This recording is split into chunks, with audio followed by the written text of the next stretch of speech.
Hey guys, this is Eric Weingartner with Weingartner Racing. There's a lot in this video, and I will get to the LS Dyno Mule, but one of the first things I want to do is get to this.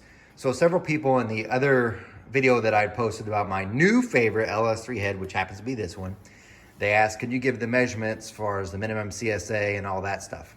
So even though I put a lot of that information in the video, again, people just fast forward, ignore it anyway, but I'm going to give you some of the measurements because I didn't do that. Now, did I measure the LS3 big bore one? I actually didn't, and usually I do, but that dude literally was here, flow, but in the box, next day air gone, fast, because it has to get on the dyno. So anyway, here are the measurements from the small bore real quick for you. Now remember, this is a 208 1/600 valve. The throat measured 1.89 inches, which is 90.8% of the valve, which is pretty good. The bowl comes in at 1.996, which is 96% of the valve, which it looks like it's pretty small, and the camera will not capture this well. And let me see if I can't grab it a little. There we go. I want you to look in the port. I'm gonna right there. Look where the light is right there. See it? There's a bulge there.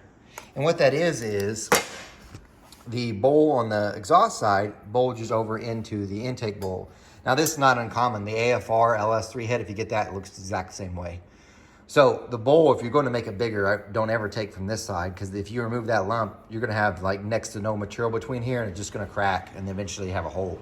So if you were to make the bowl bigger, so if I'm going to port those, okay? Now, several people ask, do you think if you redo the valve job it gains in flow? Yes, because there is a slight lip right there, but that's exactly how I flowed it. Now, sorry about the movement. I also measured the short side area, which take the 1.785 times 1.852. That's 3.30 CSA. I didn't move corner radius. And your minimum cross-sectional area is 3.0, and that's at the push rod pinch, which is 1.274 by 2.358 for a 3.0 CSA. Point being is, and that's a pretty big minimum CSA, the port volume itself small because the bowl's small and the valve's small. So it's got more area here than it does down here.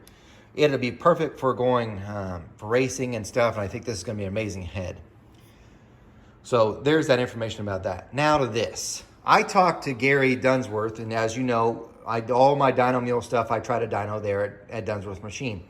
And we have a small block Dyno Mule, which I know several of you have seen the videos. If not, go back and watch them. They're good.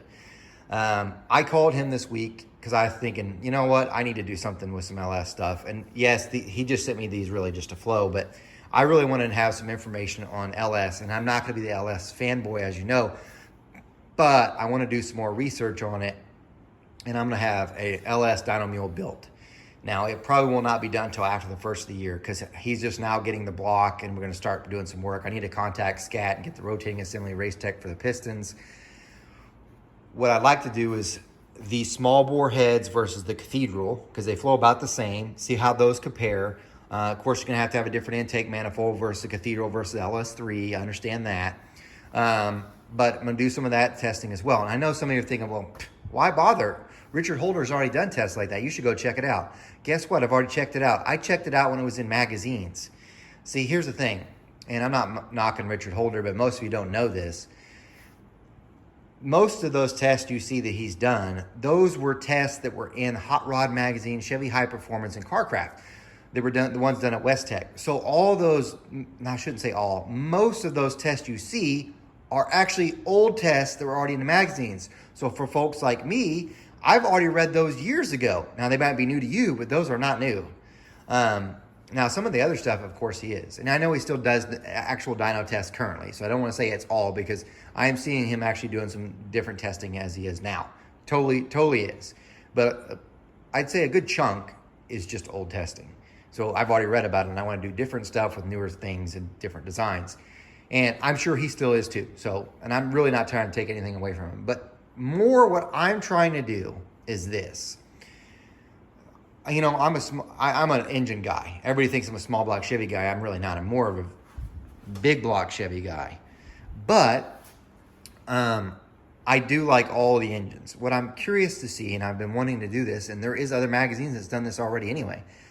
I'm going to build a 408 LS with the same camshaft, about the same compression ratio, maybe with these heads, and put it on the Dyno Mule. And we'll see how it compares to the small block Chevy that's 2 cubic inches smaller, but will have the same camshaft. And they're already like, oh, that's a disadvantage to LS.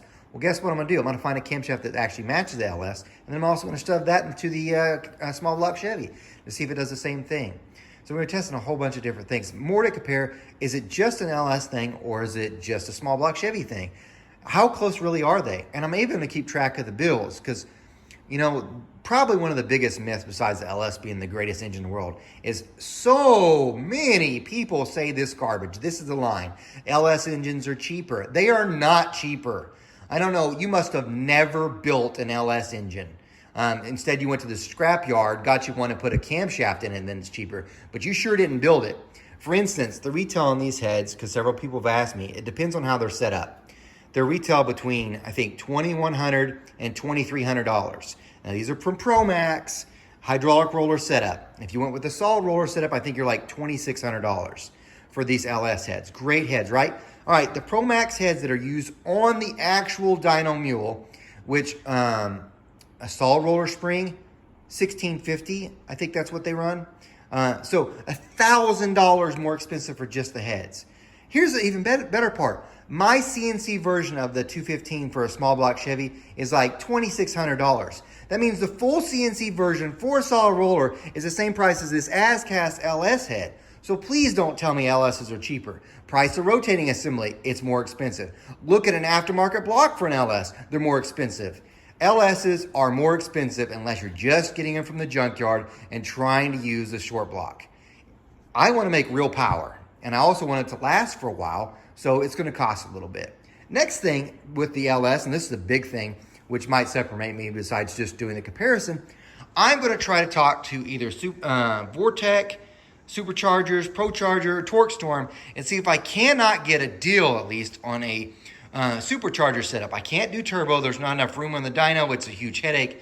And what I want to do, because I don't see very many people ever doing it, I want to try to make the most amount of power at a certain boost level. Because usually what happens is you'll see tests done where they will switch heads and one makes the same power, but guess what? They're making 2 pounds less boost.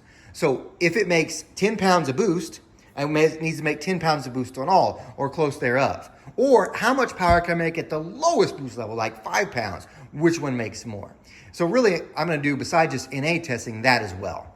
Won't happen until after the end of the year. Now, here's where I'm going to ask for some of your help, because I'm going to do this regardless.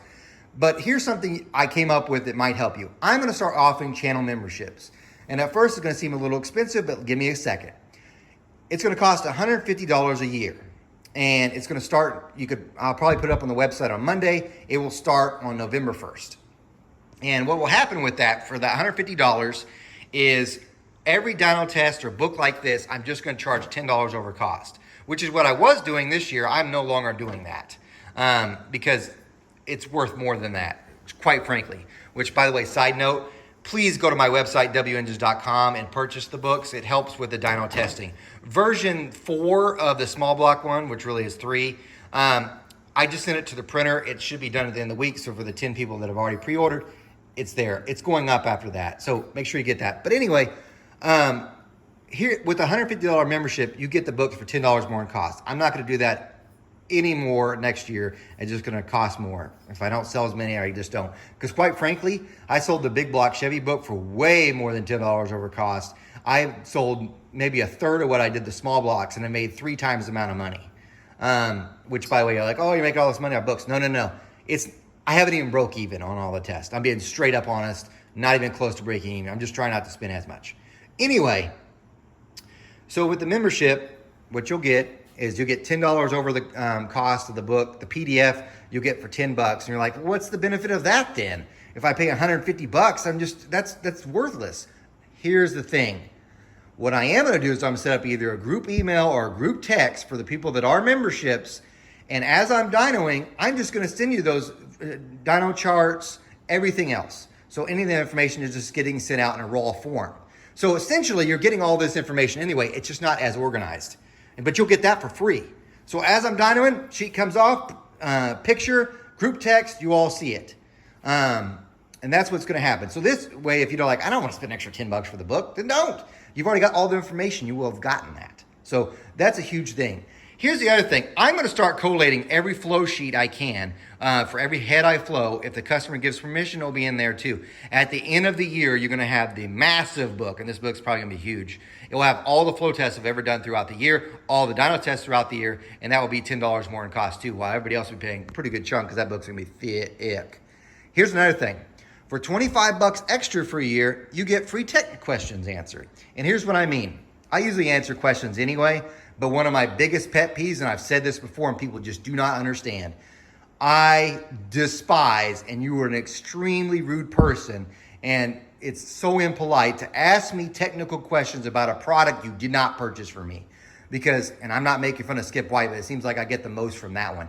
If you bought Skip White heads, and I'm just using him as an example just because I've gotten probably 4 in the last week, and you call me asking technical advice, it's insulting, okay? I'm not the tech line for Skip White. They have their own tech line. Call them to ask them questions. Don't call me and then ask me, because it really does, probably one of the easiest things to get me upset. So, but if you pay that $25, I don't care where you bought your pipes. Let's say you bought them from Chinese chop, chop, chop. I will answer your technical question. I will answer it. You'll say, this is my number. I'll know that you're paid for the membership. Whatever the technical question is, I'll answer it. And I'll do it within 24 hours unless an emergency comes up. That's an extra $25. So $175 a year gets you that. $10 more each time you get that. But regardless, you really wouldn't even need it because you can get all the information anyway. It just won't be as organized. So there's that. That's what's going on. Thought I'd let you guys know. Remember, I'm no Superman. You guys, tomorrow's video is everything that's coming up on the next dyno session for the small block, and I'm testing a bunch. So anyway, you guys take care.